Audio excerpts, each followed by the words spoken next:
আসসালামু আলাইকুম। Village life with তুলির মা। আমি তুলির মা। আমার রান্নাঘরে আমি চলে আসলাম। আমি রান্না করব এখন সকালবেলা। দেখেন আমি এই যে কালবাউস মাছের ডিম আছে না, এই ডিম এখন ভাজি করব। দেখেন গাইস, এই মাছের ডিম আমি ভাজি করব, আর এই টাকি মাছ দিয়ে উস্তে দিয়ে রান্না করব। মাছগুলো ডিম হয়ে গিয়েছে। এই যে মাছ এখন নিয়ে আসলে মেরে এখন এই ফ্রিজে ঢুকাবো।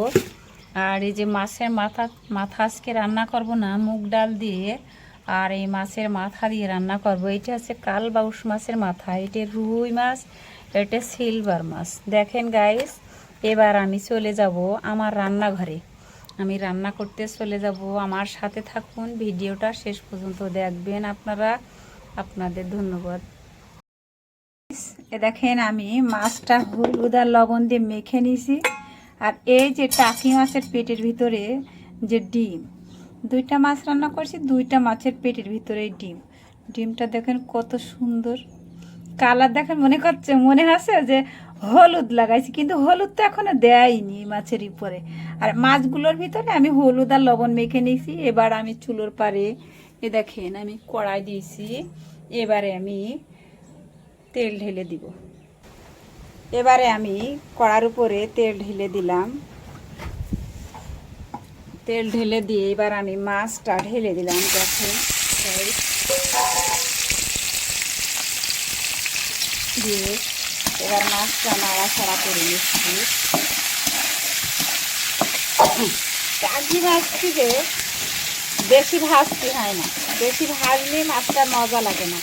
টাকি মাছ দিয়ে যে কোনো তরকারি রান্না করবেন, অল্প নাড়াচাড়া করে নিয়ে আপনারা মাছটা অল্প তেল অবশ্যই পরিমাণ মতন দিবেন, কিন্তু ভাজতে হবে কম। আপনারা রান্না করে দেখবেন, খুব টেস্ট হয়। অন্যান্য মাছের থেকে আমার কাছে মনে হয় শোল মাছ আর মানে এই টাকি মাছটা আমার বেশি পছন্দ। সেইটি আমার ছোটোবেলাতে অভ্যাস। আমার আব্বা কিন্তু আর ইলিশ মাছটা আর এই যে বড় বড় পুঁটি আছে না, ওই পুঁটি মাছগুলো আমি বেশি পছন্দ করি, জিয়েল মাছ পছন্দ করি বেশি আমার আব্বা। কিন্তু এখন আমি যে আমার বিয়ে হয়েছে, এই যে শ্বশুরবাড়ি এসে তুলির আব্বু আমার এই মাছগুলোই বেশি কেনে, এবং আমি যেটা পছন্দ করি সেইটাই আমার জন্য কেনে, আর সেইটাই আমার এক হয়। গাইস, আমি মাছটা উঠায় নিয়েছি। এবারে আমি দেখেন উস্তে আলু দিয়ে রান্না করছি, আর এই টাকি মাছ দিয়ে রান্না করছি। এর ভিতরে কিন্তু কয়েকটা আমি কাঁঠালের আঁটিয়ে দিয়েছি। দিয়ে যে আমি হলুদের গুঁড়ো দেবো, লবণ দিব, দিয়ে এই যে হলুদের গুঁড়ো দিয়ে দিলাম, একটু লবণ দিয়ে দিব। এই যে লবণ দিয়ে আমি নাড়াচাড়া করে নিচ্ছি। এবারে আমার নাড়াচাড়া প্রায় শেষ করে এবারে আমি পানি দিয়ে দেব।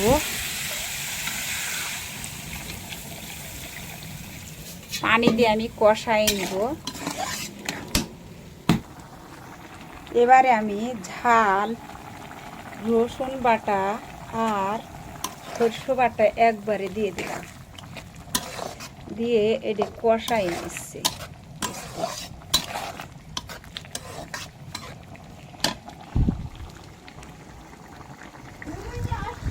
গাইস দেখেন, আমি এবারে আমার উস্তেটা কষানো হয়ে গিয়েছে। এবারে দেখেন আমি মাছটা ঢেলে দিব।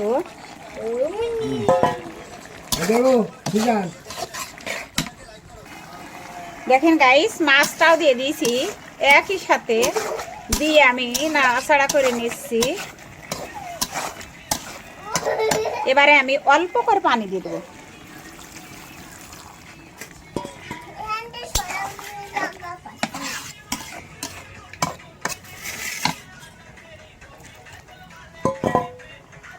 গাইস, এবারে আমি জিরে বাটনাটা দিয়ে দেবো। দেখেন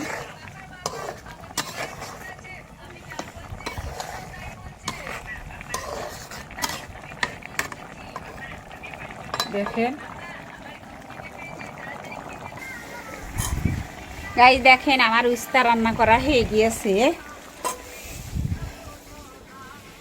আমার রান্না করা শেষ।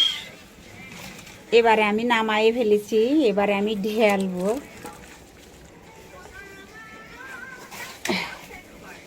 দেখেন গাইস,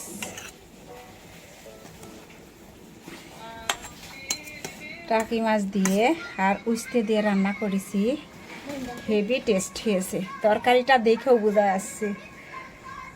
আপনারা সবাই দেখবেন, ভিডিওটা শেষ পর্যন্ত দেখবেন। এবারে আমি মাছের ডিম ভাজবো, আপনারা সবাই আমার সাথে থাকুন। গাইস দেখেন, এবারে আমি মাছের ডিমটা দেখেন হলুদ দিয়ে আর ঝাল দিয়ে আগে মেখে নিয়ে এবার তেলের উপর দিয়ে দিলাম। দেখুন গাইস, এবারে দেখেন আমি পেঁয়াজ রসুন দিয়ে দিচ্ছি।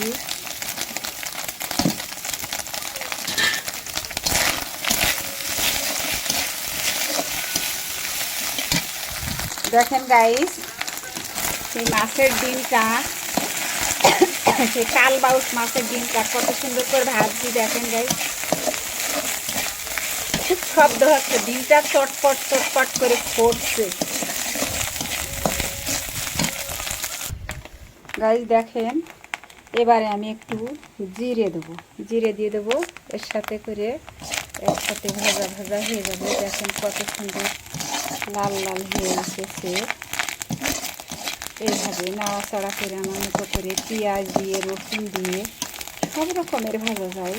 এইভাবে ভাজলে বেশি টেস্ট লাগে, ভাতের সাথে খাবেন বন্ধুরা। আমার মাছের ডিমটা ভাজা হয়ে গিয়েছে গাইস, দেখেন খুব সুন্দর হয়েছে। এবারে আমি নামিয়ে ফেলাবো। বন্ধুরা সবাই, আমার ভিডিওটা, আমার এই রেসিপি যদি পছন্দ হয়ে থাকে আপনারা সবাই আমার জন্য দোয়া করবেন। আমি এইভাবে যেন নতুন নতুন রেসিপি নিয়ে আসতে পারি। বাঙালিদের খাবার, বাঙালিরা যেভাবে খায় সেভাবেই আমি রান্না করি। আমাদের খাবার আমরা এইভাবে রান্না করে খাবো, যাতে সিদ্ধটা বেশি ভালো হয় সেভাবে রান্না করে আমরা খাই।